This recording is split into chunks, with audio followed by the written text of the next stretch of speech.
Welcome back to our community. Susie Thomas with you, and joined by Kurt Conrad. He's CEO of SARTA, learning a lot about all the new technology and different things that make taking the bus so much easier and different than we might have thought in the past. Does anyone ride the bus basically just out of social consciousness? They just want to be green, they want to leave a smaller carbon footprint, and that's why they take the bus. Yeah, we do find some of that, and I think we at SARTA try to be leaders in that. Earlier this year, we had the Lieutenant Governor at SARTA helping us break ground for a hydrogen fueling station. We'll actually be building the largest hydrogen filling station outside the state of California. Wow. In the country. About over the next year, we'll be getting the first of our 7 fuel cell buses, hydrogen fuel cell buses. Explain that to me, because that now you're talking, wow, this is way over my head, but explain. Sure. So it actually is zero emission. So a fuel cell uses hydrogen to create electricity. And so it's an electric motor that's in those vehicles. And then when the vehicles run, the only byproduct that comes out of the tailpipe is water. And this is the same technology, basically, that LG and Rolls-Royce, and there's a number of fuel cell prototyping laboratories at Stark State. So Ohio is actually a leader in this industry, but we're actually taking that technology and then using it in a bus application. And so we'll actually have the 3rd largest fuel cell fleet in the country right here in Stark County. And so that's amazing. We've actually been put in a position to be in leadership in this new technology instead of following. The interesting thing is, as Toyota has actually come out and said by the year 2050, they will not produce any internal combustion engines at all, period. And so they're seeing this technology move into the passenger car arena now, and you can actually buy fuel cell cars in California, and they actually run on the road. Wow. Now, tell me, does any extra training have to take place for drivers, or will they drive pretty much like the current buses? Well, they're a little bit different because electric motor operates a little bit different than an internal combustion engine, because an electric engine, kind of like if you drive a golf cart, if you push it all the way to the floor, it takes off now. Yes. So the takeoff is a little bit different. I'm on a standards committee that's actually putting standards together for how these vehicles operate. And one of the things that's kind of funny is since they're so quiet, people don't necessarily know they're coming. And so there actually was some discussion, do we need to add more noise to them? So that's so interesting. So I said, just for safety, to be able to hear cars. Right. So there's actually been, like, especially when you turn right, there's a Cleveland RTA just added a right turn signal noise. It's like caution, the bus is turning.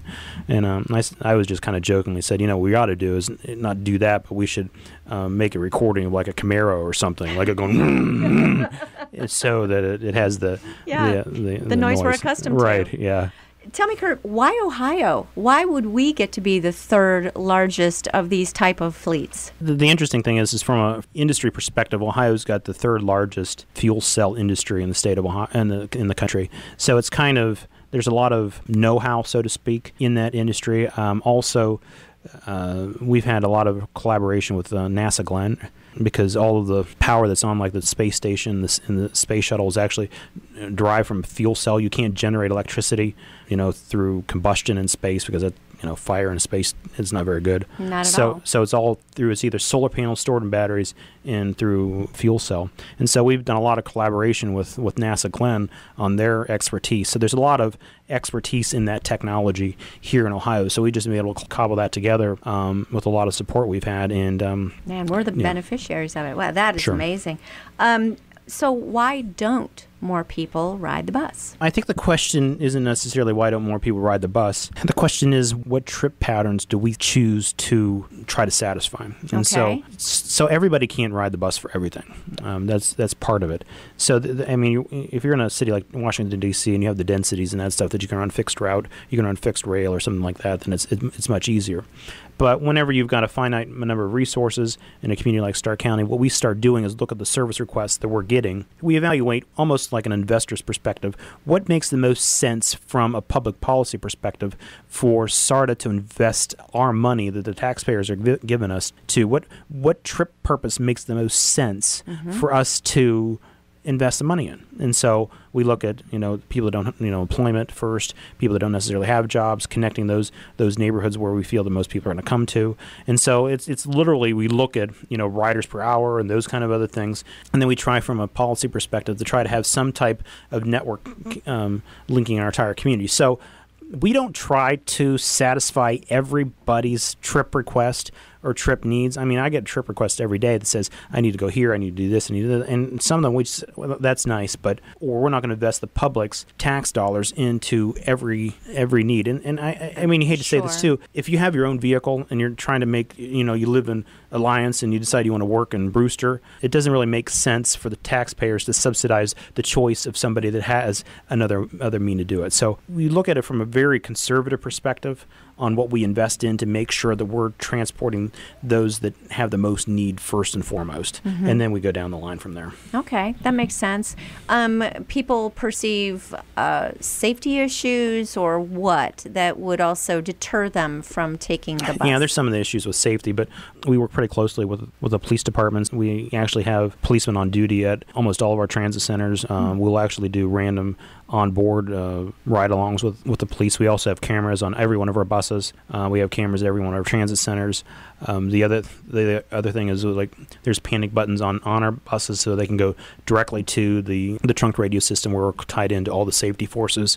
So we have a pretty good backbone of communications and safety. And since we're really with the police protection there, we try to create as safe an environment as we possibly can. Really good. Learning lots about mass transit today. We're talking with Kurt Conrad. He's CEO of SARTA. Another thing that's... I did want to go back. One of the things that you don't really think about this, but we've been working with TSA. You think they're only at the airport screening it, but they actually work with us on ground transportation too. And so we've been working for them about the last 2 years and actually taking the best practices that they can have to try to make recommendations how we can improve our own security at SARTA. I mean, I don't really like to talk too much about what our security measures are. Yeah, you don't want to give away any trade secrets. But we do work a lot. We're doing about a year-long analysis with TSA. I think we might be the first transit system in the state to be doing this. But we're doing a very, very hard breakdown of all that. So we take the safety and security pretty hard of what we do on board. That's appreciated. I also really appreciate that you have a sense of being a good neighbor, and community service is important to SARTA, isn't it? Talk a little bit about that a little bit. It was funny. I was just having a discussion with one of our staff members when we come in here before, and you think a lot of the people that ride transit, we really look at ourselves as, I wouldn't say that if someone's riding SARTA, it's because they really need us, and so we try to design our customer service, everything we do around making that trip as easy as we possibly can for that individual. Because people that ride transit, especially in that demographic, they have no slack resource in their life. And if the bus breaks down and we don't get them there, they don't get to work, they lose their job. And so everything we try to do is built around, in our mind, that without us, those individuals really have no other choice. And so you think about how unfriendly some of the systems people have to interact with. When you think about the healthcare system, you think about, fill out this form. If it's not right, you go back to the end of the line. It's just, you think about it, you're worse. And so, we want to make sure that we're as easy to deal with as possible. And the funny thing is, we even interview with that customer service mentality for everybody in the organization, from customer service to accounting, because when you work with a customer service setting, somebody on the phone can get directed anywhere. And so I want the people that work in accounting to be able to answer questions about the routes as much as anyone else. And if you don't have that mentality, maybe you should go work somewhere else. Yeah. And I mean, I'm really... that is the most important thing, is to make sure that people can move, and that what happens operationally doesn't interfere with that. So everybody in the organization needs to have that first and foremost. And if you don't have that service mentality, go work somewhere else. Well, that's, customer service is where it's at, isn't it? As far as realizing that you work for them. It's the golden rule. Well, public service, and especially a service like us, it's almost a calling. I mean, if you work with the people that we do, and you work in trying to make people's lives better, and especially some of the elderly and disabled, you're working with the most vulnerable people and the people that really need the most help. And if you don't want to do that, then go do something else. But for a lot of us, I can tell you, for a lot of our operators and a lot of the people that we transport, and a lot of people that work for us, they almost view it as a mission and would do it for free. Yeah. Along those lines, how rewarding is this for you, doing the work that you're doing? Let's see, I've been in this industry for 21 years, and it's either I really like it or can't get another job, one of the two. And I think it's probably the former. No, I mean, it's don't tell anybody I said this, but I'd probably do it for free. We won't tell you. Yeah, but you see it as a mission then. You see it as a calling. Yeah, I guess, yeah. It's a way that, if you look at it from a conservative perspective, it's, we are there to help people and help themselves.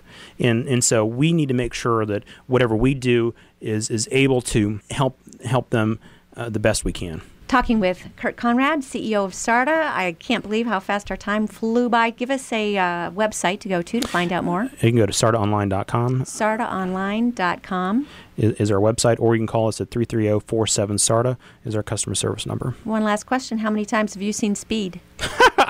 A few. Let me just tell you that we've never had one of our buses fly that far. There you go. And if they did, we'd probably we'd probably have to do some retraining with the operator.